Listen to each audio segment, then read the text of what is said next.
chers participants, chers délégués, c'est un immense honneur que je prends la parole aujourd'hui à l'occasion de la deuxième édition du Symposium international des pays francophones sur l'Afrique, ici à Abidjan. Permettez-moi tout d'abord de saluer chaleureusement l'engagement du gouvernement ivoirien, de l'ONUCI, notamment pour l'organisation de cette deuxième édition qui constitue un grand défi, mais également qui témoigne de l'importance cruciale de ce sujet pour nos nations et pour nos populations. Aujourd'hui, avec cette deuxième édition, il me revient de vous faire un rappel des temps forts et les recommandations issues de la première édition. Mon intervention va être axée sur 4 points.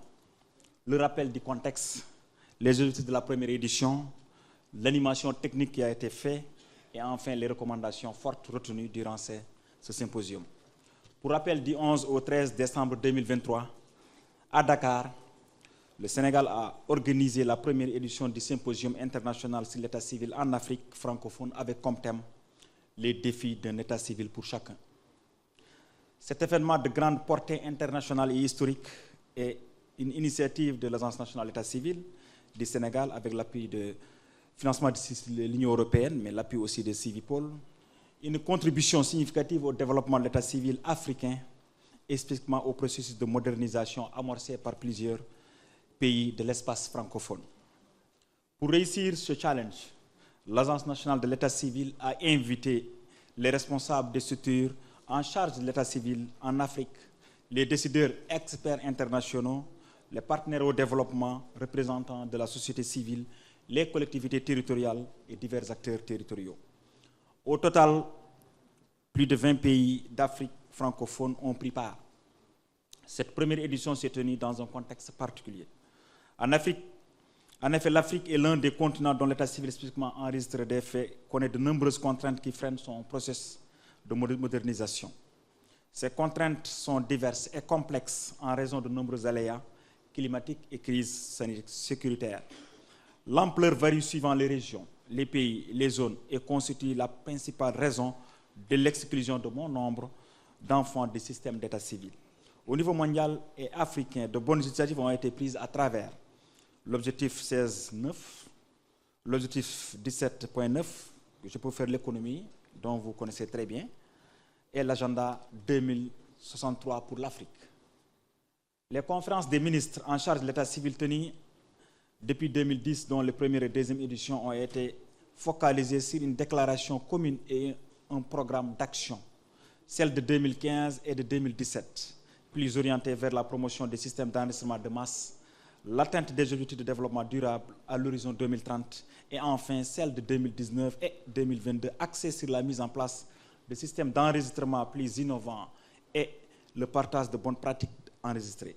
Pourquoi le lancement du symposium de l'état civil est en Afrique francophone? Les éléments contestés ci-dessus énumérés suffisent à l'organiser une réunion scientifique d'experts spécialisés sur la problématique pour évidemment le changement des visages des systèmes d'enregistrement des faits d'état civil des pays africains. Nous n'avons pas la même administration, les mêmes cursus juridiques, mais nous avons les mêmes problématiques.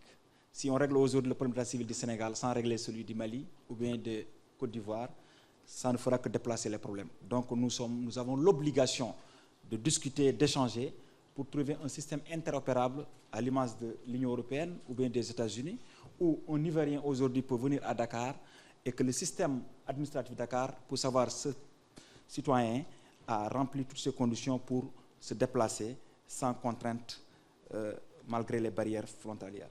Cette initiative est donc en cohérence avec les objectifs ci-dessus énumérés et s'inscrivent dans la mise en œuvre des recommandations de la dernière conférence des ministres, à savoir le soutien de la mise en place de mécanismes favorisant un partage de bonnes pratiques en matière de financement durable, de centralisation des systèmes et de protection des données personnelles, d'accès des populations à l'état civil.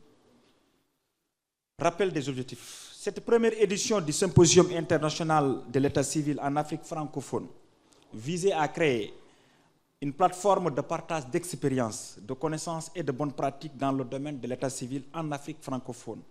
Il s'agit alors de manière spécifique de faciliter les échanges entre les délégations internationales pour une compréhension approfondie des défis et des opportunités dans le domaine de l'état civil afin de promouvoir l'universalité de l'enregistrement des faits d'état civil, naissance, mariage, décès, d'identifier les solutions adaptées au contexte des États africains pour pérenniser le financement des systèmes d'enregistrement des faits d'état civil, des collectivités locales à l'État central en passant par les partenaires au développement. Il faut que l'État civil finance l'État civil pour qu'il y ait une autonomie afin qu'on ait un État solide, fort et des systèmes robustes.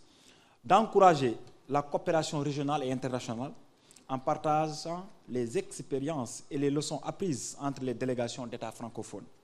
L'animation technique. Après la cérémonie officielle présidée par le ministre sénégalais en charge des collectivités territoriales et en présence des représentants de la Commission économique pour l'Afrique, de l'ambassadeur de l'Union européenne, l'animation technique a démarré par la conférence plénière sur les défis et les enjeux de l'état civil. Des tables rondes autour de 3 thématiques ont été organisées. Pour rappel, thématique 1, le financement de l'état civil des collectivités territoriales à l'état central. Thématique 2, la centralisation et la protection des données à caractère personnel. Thématique 3, l'accès universel et l'offre de services aux populations. C'est la problématique de l'accessibilité pour l'enregistrement universel des faits d'état civil. Recommandations. Voilà, chers délégués, les recommandations fortes retenues depuis Dakar. De fortes recommandations ont été formulées. Après 3 jours de réflexion, de partage, d'animation, d'échanges denses, nous avons retenu de finaliser les fiches d'information pays qui mettent en relief les réalisations, les données statistiques de base et les contraintes opérationnelles pour chaque pays. Valoriser et capitaliser les bonnes expériences ou pratiques, identifier par le symposium et en faire des fiches techniques standardisées, modélisées, assorties de mécanismes de capitalisation. Réaliser à l'échelle de l'Afrique francophone une étude approfondie d'études et d'évaluation des modèles centralisés existants, comme à l'image de Côte d'Ivoire, et proposer des modèles standards plus adaptés aux réalités de notre espace francophone. Valoriser les bonnes expériences ou pratiques identifiées par le symposium en les traduisant en un programme de coopération Sud-Sud, je peux le dire, qui renforce les initiatives de l'Union africaine en matière d'état civil. Mettre en place une plateforme opérationnelle de partage de bonnes pratiques et un suivi de la mise en œuvre des recommandations. Réfléchir sur la création d'un centre d'études, de formation et d'expérimentation sur l'état civil au niveau de l'Afrique.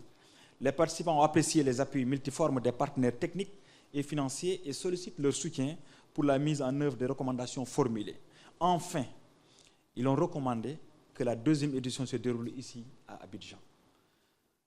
Et ont invité l'Agence nationale d'état civil à accorder tout l'appui nécessaire à la réussite de l'édition, ce qui a été fait parce que nous avons reçu à Dakar une belle et forte délégation de l'ONUCI pour échanger sur l'organisation de la 1re édition en perspective de l'organisation de 2e édition. Mais, monsieur le DG, nous allons aussi apprendre de ce que vous êtes en train de faire. C'est une excellente initiative. Pour terminer, je dirais que la 1re édition du symposium a permis de jeter les bases d'une coopération renforcée pour relever les défis majeurs de l'état civil en Afrique francophone. Il nous appartient aujourd'hui de renforcer les échanges entre les pays et de définir une feuille de route commune pour améliorer le système d'état civil en Afrique francophone. Je vous remercie, chers participants. Merci.